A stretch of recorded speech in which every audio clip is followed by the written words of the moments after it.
Oke, kita jumpa lagi dalam video pembelajaran statistik untuk psikologi. Kali ini saya akan menyampaikan materi tentang pengantar pengujian hipotesis. Materi ini berkaitan dengan learning objektif yang keempat. Kemudian referensinya diambil dari buku Gravatar, Statistic for Behavioral Science. Pengujian hipotesis itu terdapat dalam statistik inferensial yang pada intinya adalah memperkirakan parameter populasi berdasarkan data atau statistik sampel. Nah, ada 4 langkah dalam prosedur pengujian hipotesis. Yang pertama, nyatakan hipotesis. Yang kedua, susun atau atur kriteria untuk penarikan kesimpulan atau penarikan keputusan. Yang ketiga, kumpulkan data dan hitung data dari sampel statistik. Yang keempat, buat keputusan atau penarikan kesimpulan. Hipotesis itu, sebelum kita lebih jauh membahas tentang prosedur pengujian hipotesis, perlu diketahui ada 2 bentuk hipotesis, yaitu two-tail dan one-tail. Kalau two-tail itu tidak ada arah, kalau one-tail ada arah. Ini salah ketik ya, one-tail. Contoh tidak ada arah, misalkan games memiliki dampak pada prestasi anak. Tidak diketahui dampaknya itu negatif atau positif.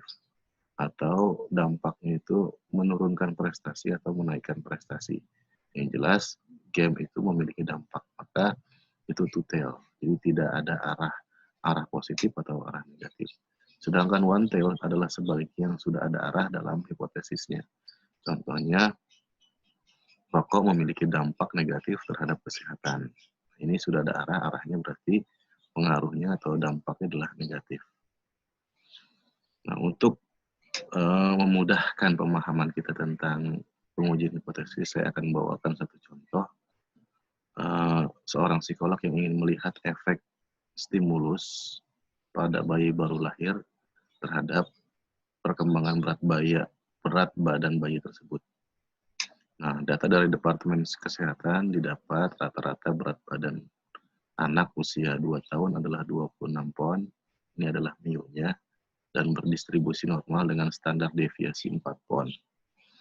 Lalu diambil sampel sebanyak 16 bayi baru lahir dan memberikan pendidikan kepada orang tua dari bayi tersebut untuk cara memberikan stimulus terhadap anak.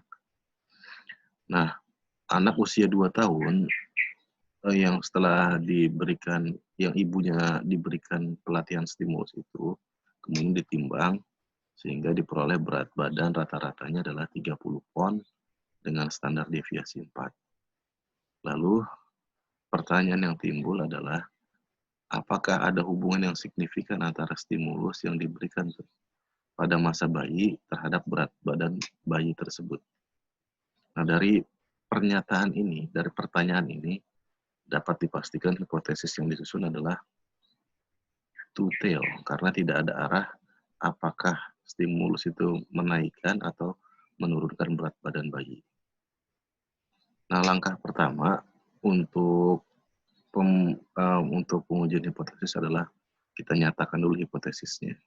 Ada 2 hipotesis 0 dan hipotesis alternatif atau H1 atau HA. Hipotesis 0 itu biasanya pernyataannya bentuknya negatif, kemudian kalau HA bentuknya positif. Sebagai contoh, dari contoh riset yang kita mau analisis itu adalah contohnya tidak ada pengaruh special handling atau stimulus pada bayi yang baru lahir terhadap berat badan bayi. Di sini tidak ada pengaruh. Nah, HA sebalik ya, berarti ada pengaruh stimulus pada bayi baru lahir terhadap berat badan bayi tersebut. Nah, setelah hipotesis kita susun, kita menentukan kriteria untuk pengambilan keputusan. Pengambilan kriterianya ini adalah penentuan alfa. Alfa itu adalah derajat error yang bisa ditolerir dalam penelitian. Misalkan ada 5%, ada 1%, ada 10%. Yang dimaksud dengan derajat yang bisa ditolerir adalah kemungkinan error yang terjadi dari penelitian tersebut. Jadi kemungkinan bisa 5%, bisa 1%, bisa 10%. Ada kebiasaan di kalangan ilmu alam itu derajat kesalahan yang bisa ditolerir adalah 1%, ilmu sosial biasanya 5%.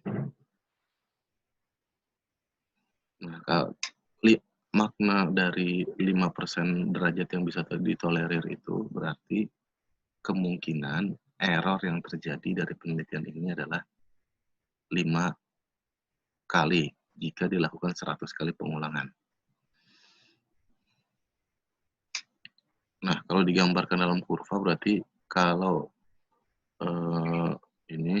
kalau dua sisi, kalau 5% itu atau tutel itu berarti memiliki 0,25, 0,25 masing-masing sisi. Jadi 0,025 positif dan 0,025 negatif. Jadi 0,05 dibagi 2. Nah, lalu dari sini berdasarkan alpha level atau level signifikan atau toleransi error tersebut, maka kita tentukan nilai Z-nya. Kalau di sini kan sudah ada nilai Z-nya 1,96. Nah, saya akan ajarkan cara dari mana 1,96 yang diperoleh. Nah, ini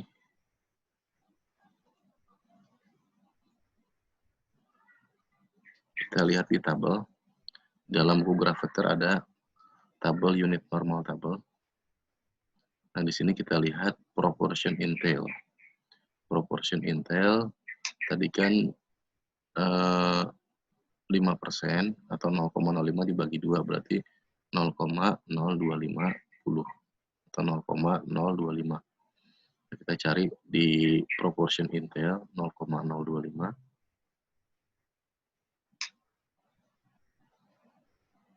Nah, sini sudah temu ini 0,025, 0,025. Kemudian nilai Z-nya adalah 1,96. Nah, inilah nilai tadi.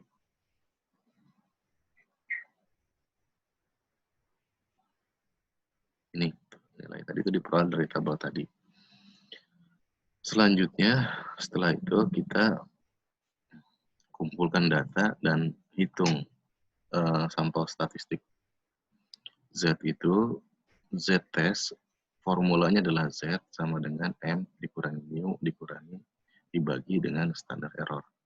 M-nya sudah diketahui 30 tadi dari 16 bayi itu, kemudian mu-nya adalah 26. Nah, yang belum diketahui adalah standar errornya. Standar error diperoleh dengan formula standar deviasi dibagi akar dari N, berarti standar deviasinya adalah 4, kemudian N-nya adalah 16, maka hasilnya adalah 1. Jadi standar errornya 1. Kalau sudah ditemukan standar errornya, maka tinggal kita hitung. Berarti M-nya 30, mu-nya 26, ininya standar errornya adalah 1. Maka diperoleh nilai Z-nya adalah 4,00. Nah, kalau sudah diperoleh Z hitungnya dan Z dari tabel sudah kita ketahui, tinggal kita bandingkan. Di sini adalah titik batas ini 1,96, 1,96 min dan plus. Nah, ini adalah area penolakan H0. Jika nilai hitung jatuh di area penolakan H0, maka H0-nya ditolak. Kita lihat bahwa Z4 itu tadi, yang hasil hitungan itu, jatuh di area biru ini. Ini kan 0, kemudian 1, 1,96, 2, 4, dan seterusnya. Maka jatuhnya di area biru ini. Nah, karena dia jatuhnya di area penolakan H0, maka H0 itu ditolak. Sehingga HA-nya berarti diterima. Sehingga disimpulkan dapat diketahui bahwa stimulus memiliki efek terhadap berat badan bayi. Nah, demikian materi yang bisa saya sampaikan. Mudah-mudahan dapat dipahami dan dapat dimengerti. Untuk menambah pengetahuan Anda tentang pengujian hipotesis berikut prosedur-prosedurnya, maka silakan Anda kerjakan assignment berikut ini untuk mengecek pemahaman Anda terhadap materi yang disampaikan. Caranya adalah lakukan penarikan terhadap 30 dari program Excel, 30 data dengan cara di random. Kemudian rentangannya adalah 20 sampai 40. Lalu pilih dari 30 data itu, pilih 20. Kemudian lakukan perhitungan t-test untuk 20 data. Jadi 20 ini adalah sampelnya, dan min populasinya itu diambil dari data yang 30 ini. Min ini dan standar deviasi dari yang 30. Jadi 30 adalah populasi, 20 adalah sampel. Selamat mengerjakan, semoga sukses. Sampai bertemu kembali di video-video statistik untuk psikologi berikutnya.